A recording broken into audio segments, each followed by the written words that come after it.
Сәлеметсіздер ме? Бүгін статистика элементтері бөлімі бойынша жиынтық бағалау есептерін талдаймыз. Бірінші есеп.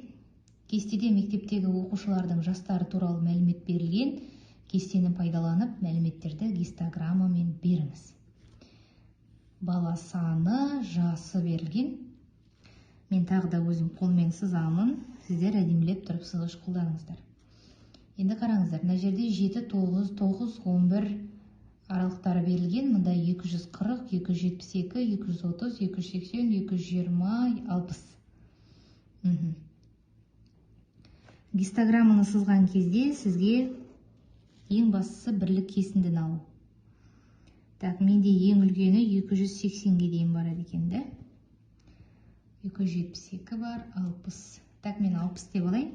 Мынау менде 60, 120, так, 180, 240 және 300. Так, бірінші. 7 мен 9 жас аралығы 240.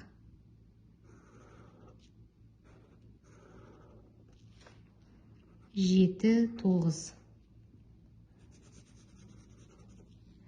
Так, 9 бен 11, 272. Шамамен осылай аламын. 9, 11. Так, 11, 13, 230. 11, 13. 280. 13, 15. Так, 220. Мынау менде 230 болса, 220 одан кіші. Так, 15, 17. Және 60. 17, 19. Неге осылай етіп саласыздар? Екінші есеп. Супермаркетте 65 сатып алушының кезекте тұрып күту ұзақтықтары зерттелді. Төмендегі күту ұзақтықтары кестесін толтырыңыз. Мұнда күту ұзақтығы берілген секундпен, мұнда жиілік, мұнда жинақталған жиілік. Осы бос орындарды біз толтырып шығуымыз керек. Так, 0 мен 60 секундтың арасында жинақталған жиілігі 2, оның жиілігі 2 болу керек. Себебі жинақталған жиілік мына осы. Жиіліктердің қосындысы болып келеді. Так, 0-ден бастадық, демек ол 2. 60 пен 120-ның арасы 9. 9-ға мына 2-ні қосасыздар, сондықтан жинақталған жиілігі 11 болады. Так, ары қарай. Жиілігі мұнда белгісіз, ал жинақталған жиілік 21 болып тұр. 21-ден 11-ді алып тастайсыз, 10-ды. Мұнда 10 болады жиілігі. Ары қарай 39. 39-дан 21-ді алып тастайсыз, 18. Мұнда 18 болады. Сосын 39, 39-ға 26 қосамыз, 5, мінеке 65-іміз шығып тұр. Яғни бізде барлығы 65 сатып алушы болған. Үшінші есеп. Кестеде 20 күнде сабаққа келмеген оқушылардың саны көрсетілген.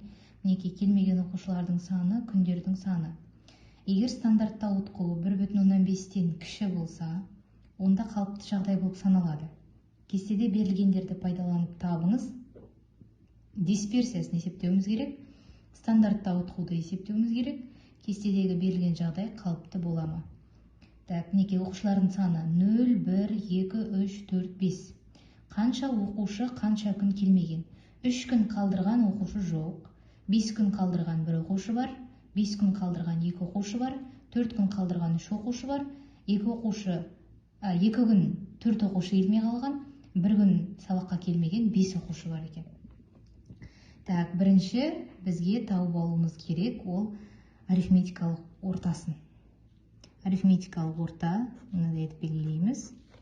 Арифметикалық ортаны табу үшін, мінеке, келмеген оқушылардың санын күндердің санына көбейтіп 20-ға бөліп тастаймыз. 0-ді көбейтем 3-ке, қосамын. 1-ді көбейтем 5-ке, қосу. 2 көбейту 5, қосу. 3 көбейту 4 қосу 4 көбейту 2 қосу 5 көбейту 1. 20-ға бөлемін. Так, мұнда 0 болады. Мұнда 5, мұнда 10, мұнда 12, мұнда 8, мұнда 5. Мұнда жер 20, 30. 30-ды 20-ға бөлем, 1,5. Арифметикалық ортасы 1,5 болып тұр. Жоқ, тұра тұрыңыз. Мұнда 20 шықты, 30, 40 екен ғой. 40, мұнда 2. Енді дисперсиясын табу үшін, бізге арифметикалық ортасы дисперсиясын табу үшін керек. Міне дисперсиясын табу үшін қазір x-тің квадраты, яғни арифметикалық ортаның квадратының жиілікке көбейтіндісін аламыз. Олардың барлығын квадраттап аламыз, сосын оны жиілікке көбейтеміз. Сонда 0-дің квадраты көбейту 3 қосам. 1-дің квадраты көбейту 5 қосу. 2-нің квадраты көбейту 5 қосу. 3-дің квадраты көбейту 4 қосу. 4-дің квадраты көбейту 2 қосу. 5-дің квадраты көбейту 1. Осының барлығын бөліп тастаймын 20-ға. Так, мына жер 0, мұнда 5, 0 қосу, 5 қосу, 4, 4-ті 5-ке көбейтеміз 20, 3 квадрат 9, 36, 16-ны 2-ке көбейтем 32 және 25. Так, 5, 30, 50, 86, 86-ға 32 қосамыз. 8, 118, 118-ді 20-ға бөлу керек. Так, 118-ді бөлеміз 20-ға. 5-тен беремін. 118 жетпейді. 9-дан берем, 5,9. Так, 5,9, енді мұнда бар орындарына қоям. Сонда дисперсия тең болады. 5,9-дан азайтамын. Мұнда арифметикалық ортасының квадраты, яғни 2-нің квадраты 4. 4 тең болады 1,9. Сонда дисперсиясы 1,9-ға тең. Арғарай стандартта ауытқу, яғни сигманы табуымыз керек. Сигма x тең болады, бұл квадрат түбірдің астындағы дисперсияға тең. Қазір 1,9-дан қандай сан шығатынын қарайық. Так, шамамен осындай сан шығып тұр. Біз ары қарай жуықтайтын болсақ, 1,4 деп алуымызға болады. Так, бізге айтады. Стандартты ауытқу 1,5-тен кіші болса, онда қалыпты жағдай дейді. Демек, бұл қалыпты болып тұрды. Бізге сұрайды, қалыпты бола ма деп. Қалыпты деп жазамыз. Барлық сұраққа жауап жаздық.